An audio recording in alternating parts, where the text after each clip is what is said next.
जेठ का महीना चल रहा था। लक्ष्मीपुर नाम के छोटे से गांव में सूरज सुबह से ही आग उगल रहा था।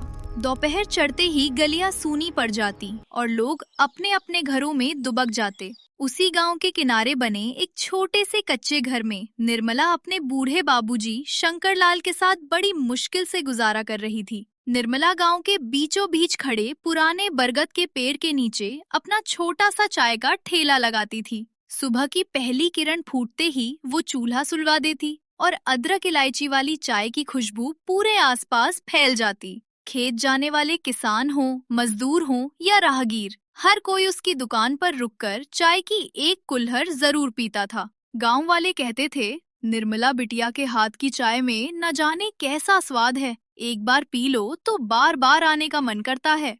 ऐता दिन रोज की तरह शंकरलाल सुबह सुबह सेठ धनराज के यहाँ काम पर जाने के लिए निकल पड़े। जेठ की तपती दोपहर में सूरज ऐसा आग बरसा रहा था कि कुछ दूर चलते ही उनके कदम लड़खड़ा गए। थक हार कर वे रास्ते में खड़े एक पुराने नीम के पेड़ की छांव में सुस्ताने बैठ गए। ठंडी हवा का हल्का सा झोंका लगा तो कब उनकी आंख लग गई उन्हें खुद भी पता न चला। जब अचानक उनकी नींद खुली तब तक काफी देर हो चुकी थी और उनके चेहरे पर घबराहट साफ दिखाई देने लगी। घबराए हुए शंकरलाल फौरन उठ खड़े हुए।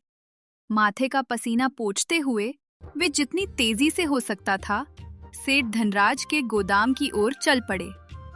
उनके कदम तो तेज थे, लेकिन मन में बस एक ही डर था, आज कहीं सेठ नाराज ना हो जाए। हांफते हांफते जैसे ही वे गोदाम पहुंचे,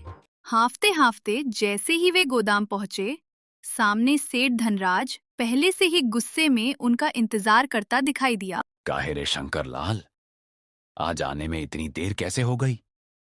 देख, बाकी सब मजदूर तो सुबह 6 बजे से काम में जुटे पड़े हैं और तू अब मुंह उठाकर चला आया।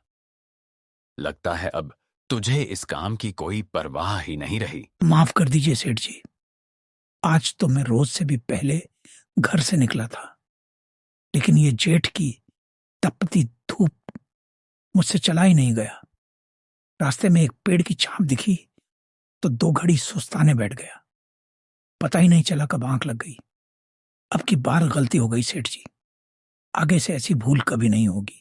सुन शंकरलाल, मेरे यहाँ काम करने के अपने सख्त उसूल हैं।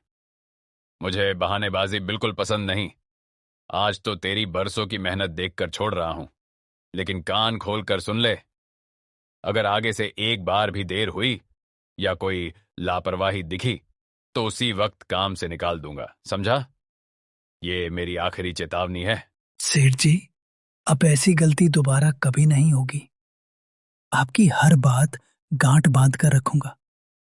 बस इस बार माफ कर दीजिए, आगे से शिकायत का एक भी मौका नहीं दूंगा। उधर गांव के बरगद के पेड़ के नीचे निर्मला भी चूल्हे पर केतली चढ़ाकर ताजी अदरक इलायची वाली चाय बनाने में लग गई।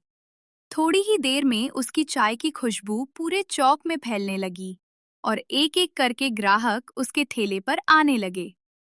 निर्मला मुस्कुराते हुए ऊंची आवाज में ग्राहकों को बुलाने लगी। आइए भैया, गर्मा गर्म अदरक वाली कड़क चाय तैयार है। एक कुल्हड़ पी लीजिए, सारी थकान पल भर में दूर हो जाएगी। आइए, गर्मा गर्म चाय ले लीजिए। अरे निर्मला बिटिया, जरा एक कुल्हड़ गर्मा गर्म कड़क चाय तो पिला दे। सच कहूं, जब तक तेरे हाथ की चाय ना पी लूं, दिन की शुरुआत ही अधूरी लगती है। तेरी चाय पीते ही तन की थकान भी उतर जाती है और मन भी एकदम तरोताजा हो जाता है। लीजिए काका, आपकी गर्मा गर्म अदरक वाली कड़क चाय तैयार है। तभी काका ने निर्मला के हाथ की गर्मा गर्म अदरक इलायची वाली चाय का एक कुल्हड़ लिया। पहली ही चुस्की लेते ही उनके चेहरे पर मुस्कान खिल उठी। अरे वाह निर्मला बिटिया, तेरे हाथ में तो सचमुच जादू बसा है। ऐसी लाजवाब चाय बनाना तुझे किसने सिखाया रे? एक कुल्हड़ पीते ही सारी थकान छूमंतर हो गई।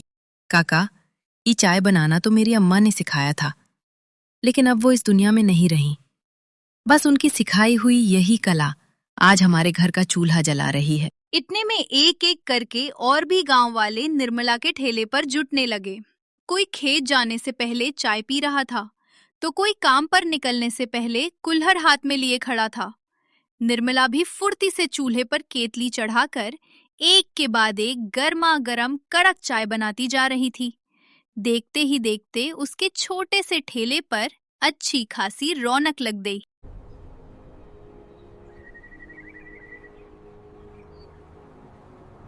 देखते ही देखते दिन ढलने लगा। सूरज की तपिश भी धीरे धीरे कम होने लगी और गांव की गलियां फिर से शांत हो गईं। निर्मला ने अपना चूल्हा बुझाया, ठेला समेटा और दिन भर की कमाई कपड़े की छोटी सी थैली में रख ली। वो अपने घर की ओर चल पड़ी। उधर घर पर बूढ़े शंकरलाल भी काम से लौटकर चौखट पर चारपाई डाले निर्मला का इंतजार कर रहे थे। घर पहुंचते ही निर्मला ने बाबूजी को खाना परोस दिया। बाबूजी के खाना खा लेने के बाद उसने भी जल्दी से 2 कौर खाए। दिन भर की थकान के कारण दोनों थोड़ी ही देर में अपनी अपनी चारपाई पर लेट गए और गहरी नींद में सो गए।